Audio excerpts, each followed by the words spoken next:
Աննա Գրիգորյան, համեցեք։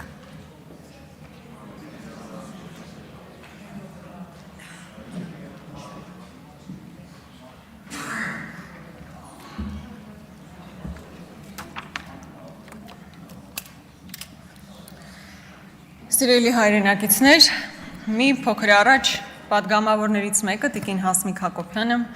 մի տեսակ տարակուսած էր, թե մենք ընդհանրապես ինչու ենք խոսում Սամվել Կարապետյանի կալանավորման մասին, կարծես հերթական առօրեական իրադարձություն էր, որ տեղի էր ունենում։ Բայց եթե Տիկին Հակոբյանն այդքան էլ չի հավատում նրան, թե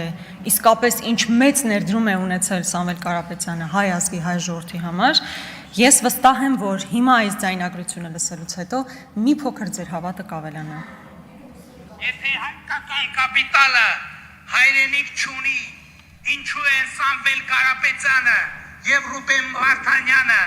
միլիոնավոր դոլարներ ներդրում Հայաստանի Հանրապետությունում։ Նույնիսկ Վերջում իհարկե առաջարկում է նաև ծափահարել ինչպես Սամվել Կարապետյանին,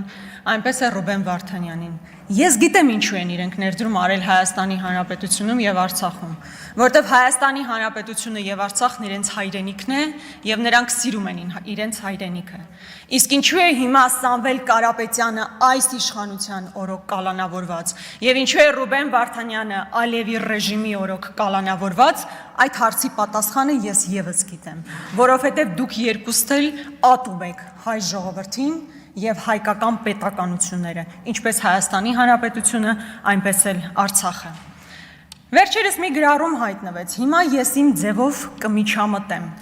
Առաջ գոնե ձև էին անում, որ կա իրավական գործընթաց, որ կան դատական պրոցեսներ և այլն, քննիչներն իրենք են ինչ-որ գործընթացներ իրականացում։ Հիմա SMS-ների, WhatsApp-ով SMS-ների փոխարեն ուղղակի գալիս է Facebook-յան արդարադատությունը, Facebook-յան ուղիղ ցուցումներով մարդիկ են կալանավորվում։ Սա է այն համակարգը, որ դուք ստեղծել էիք։ Զանգովի արդարադատության դեմ էիք պայքարում մինչև 18 թվականը։ 18 թվականից հետո մի հատ upgrade եղաք ու ստացվեց Facebook-յան արդարադատության իրականացում։ Բայց ինձ իսկապես մի բան է հետաքրքիր, պարոն Թունյան, հետո կխանգարեք, ձեր ոգին փառավորվեց երեկ, երբ կալանավորեցին Սամվել Կարապետյանին, իսկապես ձեր ոգի փառավորվեց, տոնում էիք երեկ։ Ես վստահ եմ, որ Ալիևը տոնում էր, որովհետև տարիներ առաջ հետախուզում էր հայտարարել Սամվել Կարապետյանի նկատմամբ։ Տոնած կլինեիք, այդտեղ կասկած չունեմ։ Ձեզ ուժեղ էիք զգում։ Ես վստահեցնում եմ, դա ընդհանրապես ուժի գործոն չէ, ուժի ցուցադրություն չէր, այլ բացառապես թուլության, վախերի ցուցադրություն։ Ուզում եմ հասկանամ, այդ ինչից եք էլի այդքան վախենում։ Մարդն ընդամենն ասել է, որ եկեղեցու կողքին կանգնած ալինելու, եկեղեցուն է պաշտպանելու։ Այդ ինչ մի սենց վախեցած, սարսափած վիճակում եք գտնվում։ Այո, պետք է արձանագրել Սամվել Կարապետյանի կալանավորումը Նիկոլ Փաշինյանի վախերի դրսևորում է, ուրիշ որևէ բան չկա այստեղ։ Ընդհանրապես Ես կարծում եմ, որ Նիկոլ Փաշինյանը այս տարիների ընթացքում ապացուցել է, որ ինքն առհասարակ ատում է հաջողակ մարդկանց, ատում է այն մարդկանց, ովքեր հաղթանակի հետ են ասոցացվում, ատում է մարդկանց, ովքեր արժեք են ստեղծում, ու էական չի, թե այդ մարդիկ ովքեր են, նախագահներ լինեն, զինվորականներ լինեն, բիզնեսմեններ լինեն, թե ուղղակի սպորտսմեններ, օրինակ Հենրիխ Մխիթարյանի դեպքում, Լևոն Արոնյանի և մյուսների դեպքում։ Եվ հատկանշական է, որ այս մարդը երկրի սահմաններից դուրս թշնամիներ չունի, իր բոլոր թշնամիները Հայաստանի Հանրապետությունում են։ Հայի անուն ազգանուն ունեցող մարդիկ են միայն նրա թշնամիները, որտեղ այլ ձև չես կարող բացատրել, թե ինչպես օրինակ Նիկոլ Փաշինյանը այսպես վիզը ծուր կանգնում Ալիևի առաջ ասում, արի գնանք սուրճ խմենք, կամ Էրդողանի գիրքը սենց ոգևորված իր կրծքին սեղմում կանգնում, հետո գալիս Հայաստանի Հանրապետությունում թուր ճոճում բոլորի նկատմամբ, հոգևորականների, կաթողիկոսների, նախագահների, գործարարների։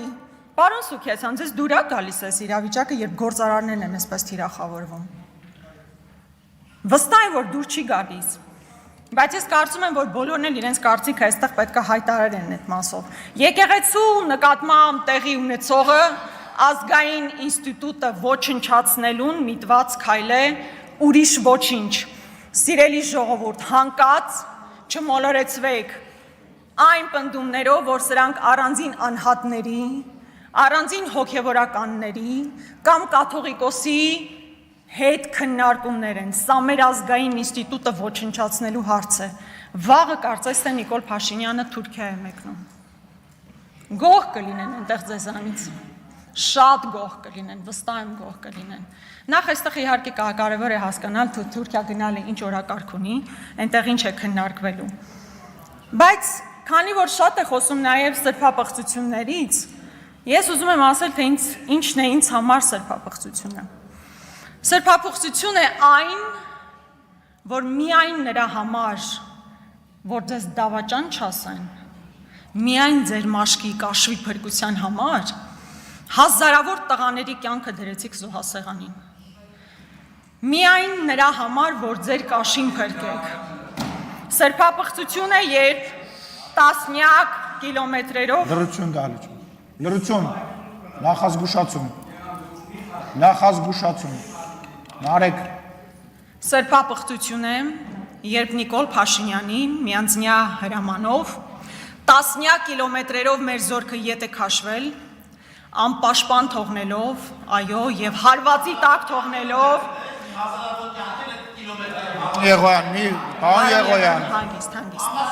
Պարոն Եղոյան, հանգիստ, խնդրում եմ կարգի հրավիրեք պատգամավորներին։ Պարոն Եղոյան, Սրբապղծություն էր Արցախը ճանաչել։ Տիկին Գրիգորյան, մի վարքյան։ Ազգային ժողովի կանոնակարգին համաձայն նկատողություն եք ստանում, պարոն Եղոյան, նախազգուշացում եք ստանում եւ նույնը ձեզ է վերաբերում, պարոն Ղարամանյան եւ պարոն Եղոյան, նախազգուշացում։ Տիկին Գրիգորյան, շարունակեք, ես ձեզ Ղարամանյանը Զեմլյակը սա ոչինչ թեթև տանենք։ Արցախ սրբապղծություն էր Արցախը ճանաչել Ադրբեջանի կազմում, որի հետևանքով արդյունքում այո եղավ էթնիկ զտում եւ Արցախն ամբողջությամբ հայաթափվեց։ Այո, սրբապղծություն էր, երբ Արցախի վրա հարձակում կար, իսկ Նիկոլ Փաշինյանը ուղիղ եթերով հայտարարում էր, որ որևէ վտանգ, սպառնալիք չկա քաղաքացիական հասարակությանը։ Սա սրբապղծություններ են, այո։ Եվ այստեղ պարոն Թունյանը գնաց, ես զարմանում եմ իր զարմանքի վրա, որ մենք ասում ենք, լավ, հիմա ստեղծված իրավիճակում եկեղեցուն հարվածի տակ դնելը, կաթողիկոսի մասին խոսելը, հոգևորականների մասին խոսելը, ինչ նպատակ է հետապնդում եւ իսկապես մեր անմիջական հարևանությամբ տեղի են ունենում աշխարհաքաղաքական լուրջ վերադասավորումներ։ Միջուկային պատերազմից, այո, ով էր զարմանում պատերազմ բառից, այո, միջուկային պատերազմից 5 պակասը։ Ամեն մեկս ամեն առավոտ արթնանում ենք, կարդում ենք մի հատ հասկանանք Տրամփն ինչ դիրքորոշում է հայտնել։ Իսրայելը ինչ է իրականացնել, հասկանալու համար ինչ է տեղի ունենալու մեզ հետ։ Այսօր Իրանի սահմանից բազմաթիվ իրանցիներ են մտնում Հայաստանի Հանրապետություն եւ ամենօրյա ռեժիմով Facebook-ում ստատուս գրելու փոխարեն մի հատ հասկացեք, այդ հետևանքներին մենք ո՞նց ենք առերեսվելու։ Սրանք նորմալ ադեկվատ հարցեր են, որոնց դուք պատասխանները չունեք։ Այո, կարող եք ինչից ասել, խոսել, բայց միևնույն է փաստ է, չէ, որ օրինակ մեր պետական պարտքը ավելացել է 7 միլիարդով, 13 միլիարդ պետական պարտք ունենք։ Թունյանն ասում է, ինչ եք խոսում պետական պարտքից, օրինակ Գյուրեղյանը պարտքը ավելացրել, տուն ա գնել։ Ճիշտ է ասում, բայց նա պիտի ասի մեր պետական պարտքը, որ ավելացել է, մեր կյանքում ի՞նչն է ավելացել։ 7 միլիարդ, այս իմ զեմլյակները այսօր որոշել են հատուկ ինձ արձագանքել, տենց հրաման ունեք։ Լրություն։ 13 միլիարդ պետական պարտքի պայմաններում մենք ինչ ենք ստացել։ Կրկնում եմ, ուզում եմ գնալ տեսնել ստրատեգիական նշանակության, ինչ եք ստեղծել մեզ համար, մեր երեխեքի համար, որովհետև երեխաները, դուք ավարտական ելույթ ունեք, չէ՞։ Լրություն, ես խնդրում եմ Տիկին Գրիգորյանի զեմլակներին լռել։ Եվ հերիք եղավ զեմլաչիստվայով զբաղվեք եւ ռուսերեն բառեր օգտագործեք։ Կարող ենք կազմակերպել, ես էլ պարտավորվում եմ մեքենան ապահովել, եթե ուզում եք գնալ տեսնեք։ Ինձ ցույց տալու կարիք չկա, դուք ժողովրդին պետքա ցույց տաք 7 միլիարդը ինչի վրա է գնացել։ Տեսեք, ամեն անգամ ես սա որպես փաստ արձանագրում եմ, երբ հարցնում եմ պետական պարտքը ինչի վրա է ծախսվել, կոնկրետ Տիրապետում եմ նախազգուշացում Աղվան Վարդանյանին տեղից բղավելու համար։ Քանի որ ինձ անընդհատ ընդհատեցին եւ մեծ հաշվով ժամանակը քիչ է մնացել։ Ես չեմ ընդհատում, շարունակեք Տիկին Գրիգորյան։ Մի նայեք ժամանակին, շարունակեք։ Պետական պարտքի մասին խոսելիս պետք է նաև հետևյալ արձանագրումն անել։ Մինչև 18 թվականը պետական պարտքի միջին տոկոսադրույքը 4.6% էր, այսօր այս պահին 7.2% է, ինչը նշանակում է, որ միայն 24 թվականին վճարվել է ավելի քան 113 միլիարդ դրամ, գրեթե նույնքան ամբողջ առողջապահական համակարգն է։ Այսինքն միայն այն բանի բերումով, որ այս մարդիկ նույնիսկ պարտք ներգրավելիս չեն կարողանում համապատասխան աշխատանքն անել եւ ավելի ցածր տոկոսադրույքով պարտք ներգրավել, մենք այսքան գումար փաստացի վճարում ենք։ Մի քանի անդրադարձ նաեւ հնչեցված, օրինակ Ալեն Սիմոնյանն ասում է, անհետ կորածների ձեր ժամանակը։ Ասում է օրինակ անհետ կորածների մասով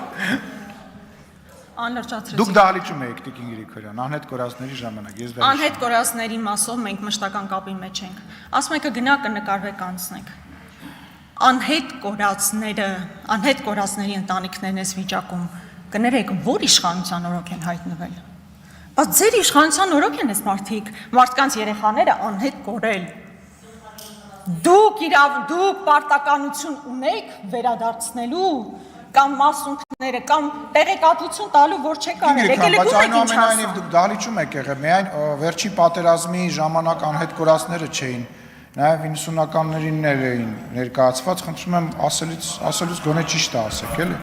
Ներկա չէիք դուք դահլիճում։ Ես ներկա եմ ամբողջությամբ տեղեկատվությանը տիրապետում եմ փողոցում կանգնած այսօրվա մարդկանց գնացեք եւ պատասխան տվեք, հարցը դա է։ Մնացած ամեն ինչը լիրիկա է, մնացած ամեն ինչը մանիպուլյացիա է։ Ժամանակն ավարտվում է, այստեղ երկար խոսելու նպատակ չունեմ, չնայած նաեւ բյուջեի մասով շատ արձանագրումներ ունեի անելու, բայց մի հստակ բան ուզում եմ արձանագրել։ Այնինչ այսօր տեղի ունենում Հայաստանի Հանրապետությունում իսկապես վախի մթնոլորտ սերմանելու գործընթաց է։ Բոլորին թիրախավորել, կրկնում եմ, ոչ թշնամուն, ոչ հակառակորդին, ոչ իրական թշնամիներին, սեփական ժողովրդի ներկայացուցիչներին թիրախավորել, վախ սերմանել, միայն թե հնարավորինս երկար սեփական աթոռը պահելու համար։ Սիրելի ժողովուրդ, չվախենաք։ Մի վախեցեք մարդուց, ով ինքը ոտից գլուխ վախերի կծիկ է, վախենում է սեփական աթոռը կորցնելուց, որևէ կերպ չվախենակ, ես չեմ վախենում, 100,000-ավոր մարդիկ չեն վախենում եւ իսկապես չկա մի բանդ, որում կարող եք տեղավորել 100,000-ավոր մարդկանց, ովքեր պահելու են իրենց ինքնությունը, ովքեր լինելու են եկեղեցու կողքին եւ այն մարդկանց կողքին, ովքեր իսկապես արժեք են ստեղծում։ Շնորհակալություն։ Մենք ենք շնորհակալ Տիկին Գրիգորյան, լրություն։ Առաջարկ կա։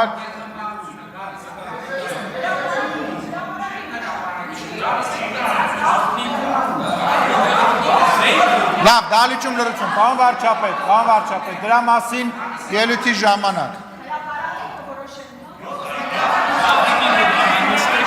Տիկին Գրիգորյան, զբաղեցրեք ձեր տեղը։